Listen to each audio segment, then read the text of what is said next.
Hey VOUS, my name is JoseAntonio Valencia, and today I want to give you a COVID-19 hack that will help you prepare for your ideal relationship while social distancing.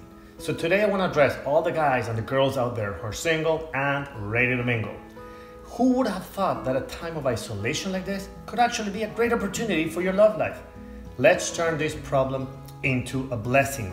You might be wondering how. So today I'm going to give you an exercise with 4 very easy, simple steps that will help you nail 2 very important things. First, identify the kind of spouse that you want to spend the rest of your life with. And 2, it will help you become the ideal person that your ideal one is looking for. After all, if you don't have a clear idea of who you want to marry, and you don't have a clear idea of who you want to become, unfortunately, major conflict and major frustration is going to be coming your way. And we don't want that to happen, right? So let's get right into it. Step number 1 of the exercise. First, get a blank sheet of paper, a notepad, or a tablet. Divide it in half by drawing a vertical line. And I want you to put a title in the top left corner, which is ideal spouse. In your case, whatever is the right answer, ideal wife, ideal husband. And I want you to start describing this person in detail. All different characteristics of this person. The ones who are the most important to you, the non-negotiables.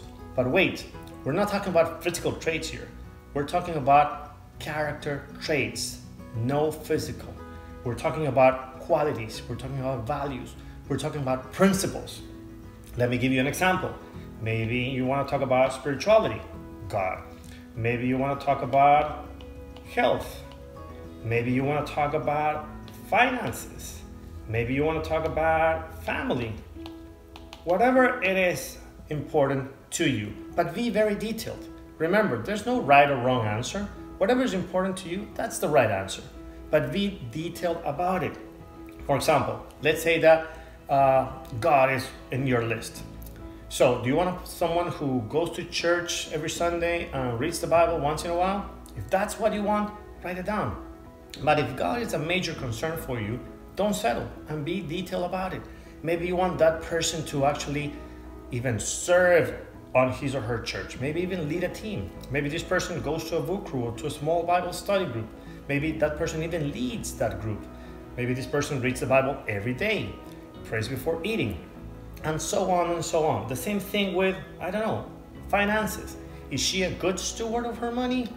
Or is she buried in a lot of credit card debt because he or she is a compulsive shopper? Health, eats well, does exercise, so on and so on and so on. You might want to take a pause right now on a break to finish the exercise. So put pause in your video, finish it, and then let's go to step number 2. We're going to go to the right side of the exercise. You're going to put a title here, which is now ideal, the counterpart, meaning in this case, ideal man, since I wrote wife here. Now, this is what you're going to do.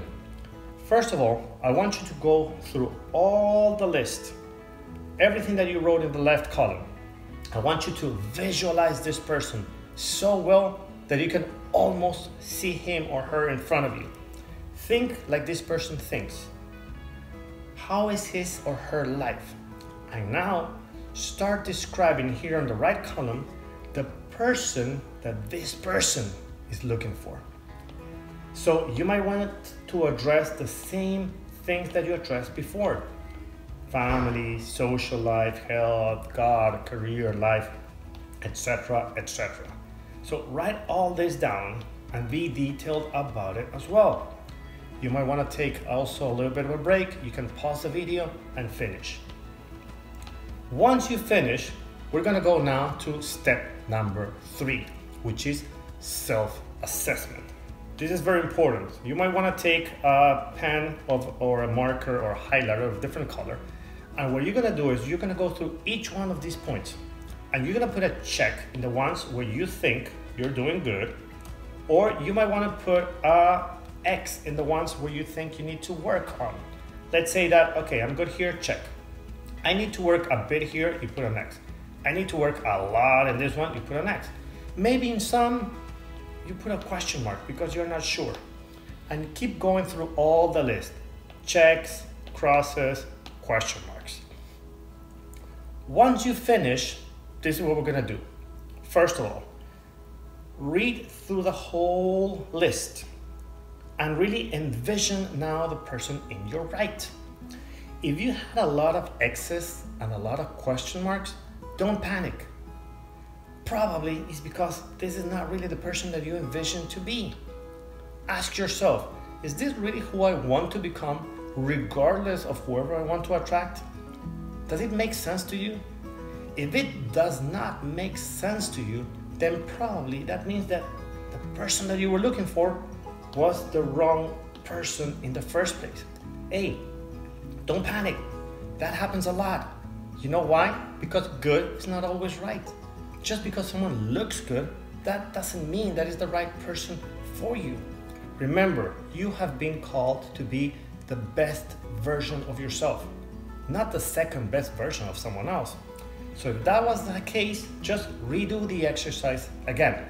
Now, if you check the column on the right and you see really the kind of person that you want to become, but you still have a lot of X's and question marks, don't worry, don't panic. Now at least you have an idea of what areas you want to work on. You can put together now a comprehensive plan, strategies, and objectives to become that person. Now you have clarity where to work on. And if you still have a lot to work on, again, don't panic. When you move, God moves. Just start implementing healthy and positive patterns. Stick to them and be very disciplined, and you will be amazed with the kind of people that you start to bump. Now, this works both ways.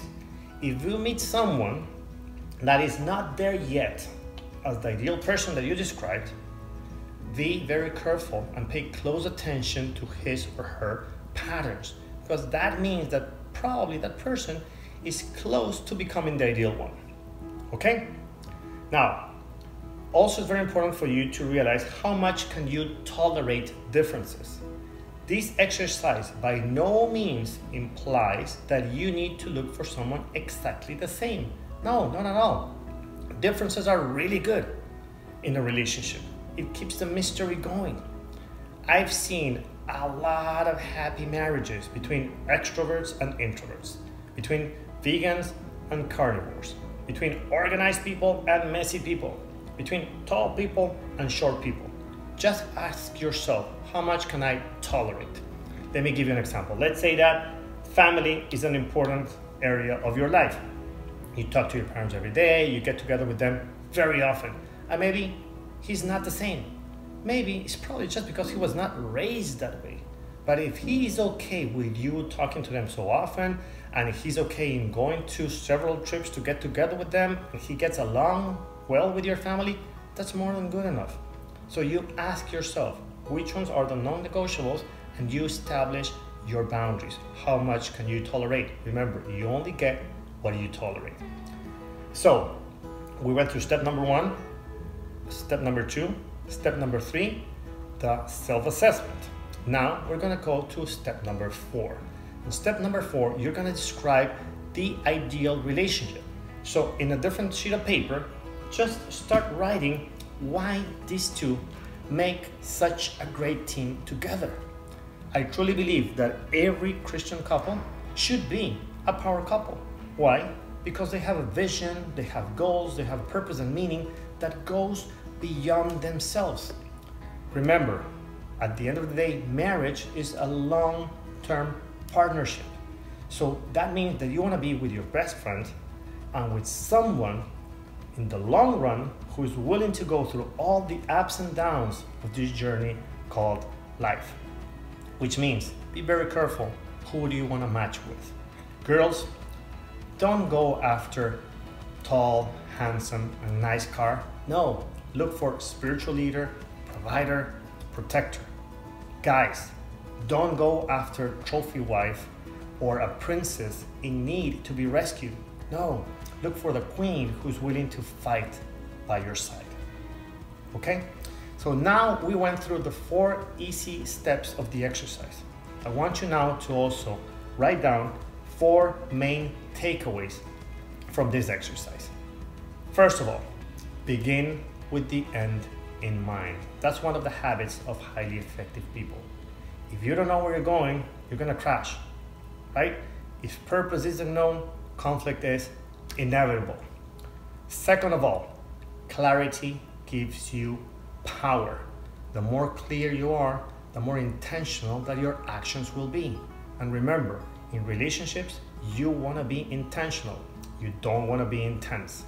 Step number 3, whoever you attract in your life is not determined by what you want. It's determined by who you are. So the more that you invest in yourself, the better people that you will bump into. Invest in yourself in every area of your life. Your life only becomes better when you become better. And the 4th takeaway is that you cannot change any person. Only God can change them. Only they can change themselves. So in this case, you better rely on patterns, not on potential. So before we close, I want to read to you a very powerful scripture. And this is Proverbs 31:30. And it goes like this. Charm is deceptive and beauty is fleeting, but a woman who fears the Lord is to be praised. A woman or a man. Remember one thing, good is not always right. Just because someone looks good, that does not mean that is the right person for you. So please, don't go after what your flesh desires. Don't sacrifice long-term happiness for a short-term pleasure. Instruct your mind, your heart, your spirit what to look for. Don't settle. Be patient. Get better. Well, thanks for watching the VOUS YouTube channel. My name is JoseAntonio Valencia, and this is my COVID-19 hack.